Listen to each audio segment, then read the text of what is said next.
दोस्तों, बचपन से लेकर अभी तक हमें कुछ ऐसी बातें सिखा दी गई है, बल्कि हमारे दिमाग में बिठा दी गई है, फिट कर दी गई है, जिसका कि कोई मतलब ही नहीं है। और ये बातें हमें हमारे स्कूल में, हमारे घर पर, बल्कि हर जगह सुनाई देती है। तो वो कौन सी बातें हैं, कौन सी ऐसी बात की मैं बात कर रहा हूँ, वो आपको इस कहानी में सब कुछ समझ में आ जाएगा।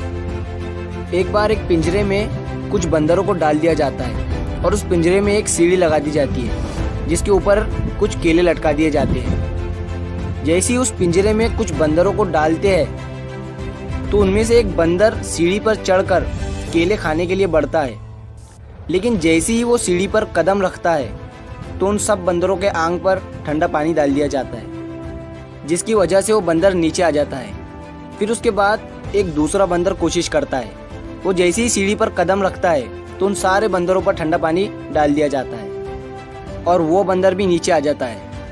तो धीरे धीरे कर सारे बंदरों को ये बात समझ में आ जाती है कि सीढ़ी के ऊपर चढ़ते ही हमारे ऊपर ठंडा पानी डाल दिया जा रहा है। फिर कुछ देर के बाद उस पिंजरे में से एक पुराने वाले बंदर को निकाल कर नए वाले बंदर को डाल दिया जाता है। वो नया वाला बंदर जैसे ही पिंजरे में जाता है तो उसे केले दिखते हैं और वो बंदर केले खाने के लिए सीढ़ी पर कदम ही रखने वाला होता है कि सारे बंदर मिलकर उसकी पिटाई कर देते हैं। बंदर को ये बात समझ में नहीं आती है कि मेरी पिटाई क्यों हुई, इसके पीछे क्या कारण है। बंदर को कुछ समझ में नहीं आता है। फिर थोड़ी देर के बाद उस पिंजरे में से एक पुराने वाले बंदर को और निकाल दिया जाता है और नए वाले बंदर को डाल दिया जाता है। और उस बंदर को भी जैसे ही पिंजरे में डालते ही उसे केले दिखते हैं तो सीढ़ी पर चढ़ने की कोशिश ही करता है।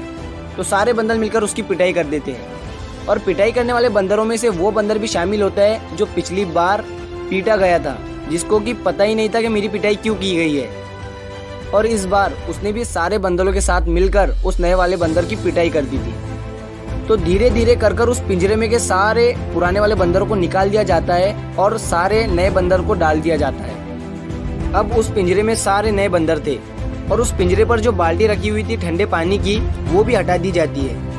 और अब जिस भी नए बंदर को उस पिंजरे में डाल रहे थे और वो नया बंदर जैसे ही केले खाने के लिए सीढ़ी पर कदम रखने वाला ही होता है तो सारे बंदर मिलकर उसकी पिटाई कर दे रहे थे। और उस पिंजरे में किसी को पता ही नहीं था कि हम एक में एक की पिटाई क्यों कर रहे हैं। और इसी तरह हम इंसान भी एक दूसरों के सपनों की पिटाई करते आ रहे हैं। जब भी कोई इंसान सपना देखता है कुछ बड़ा करने का, तो हम उसे कुछ ऐसी बातें बता देते हैं जिसकी वजह से वो डिमोटिवेट हो जाता है।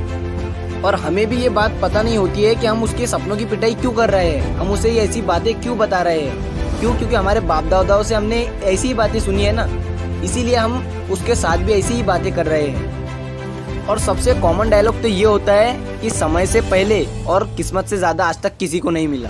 तू चाहे कुछ भी कर, कितने भी बड़े सपने देख, अच्छों को हमने फेल होते हुए देखा है। कुछ इस तरह के डायलॉग हम बोलते हैं। लेकिन मैं आपको बता दूं कि जो ठंडे पानी की बाल्टी जो पिंजरे के ऊपर रखी गई थी वो अब हटा दी गई है। पहले का टाइम बहुत अलग था और अभी का टाइम बहुत अलग है। और अगर कोई इंसान बिजनेस का सपना देखता है, कोई आइडिया आता है अगर उससे बिजनेस का, तो वो लोगों को बताता है अगर से, तो लोग उसे कौन सा डायलॉग मारते हैं कि अभी धंधे पानी नहीं है, अभी के टाइम में काम धंधा नहीं है, तू कुछ भी कर, तेरा बिजनेस ठप हो जाएगा। कुछ इस तरह की बातें हम सामने वाले बंदे से करते हैं। लेकिन जिसमें हिम्मत होती है ना, वो सारे बंदरों से निपट कर उस सीढ़ी के ऊपर चढ़कर केला खा ही लेता है। इसी तरह जितने भी ये सारे डिस्ट्रैक्शन है ना, जितनी ये लोगों की बातें हैं, जो ये लोग आपसे बातें करते हैं, उन सबको साइड में करो यार और अपने काम पर फोकस करो। अपने लक्ष्य की सीढ़ी पर चढ़ते रहो, एक दिन आपको सफलता जरूर मिलेगी। पहले का टाइम गया, जो टाइम गया उसे भूलो और अभी अब के टाइम में जियो यार। और ये मत सोचना कि ये दुनिया क्या कहेंगी, कर गए तो एक दिन ये दुनिया तुम्हें देखेंगी। तो आप अगर मेरी आवाज़ पहली बार सुन रहे हैं तो मेरे चैनल को सब्सक्राइब कर दीजिए, क्योंकि मैं ऐसी ही मोटिवेशनल स्टोरीज लाते रहता हूँ।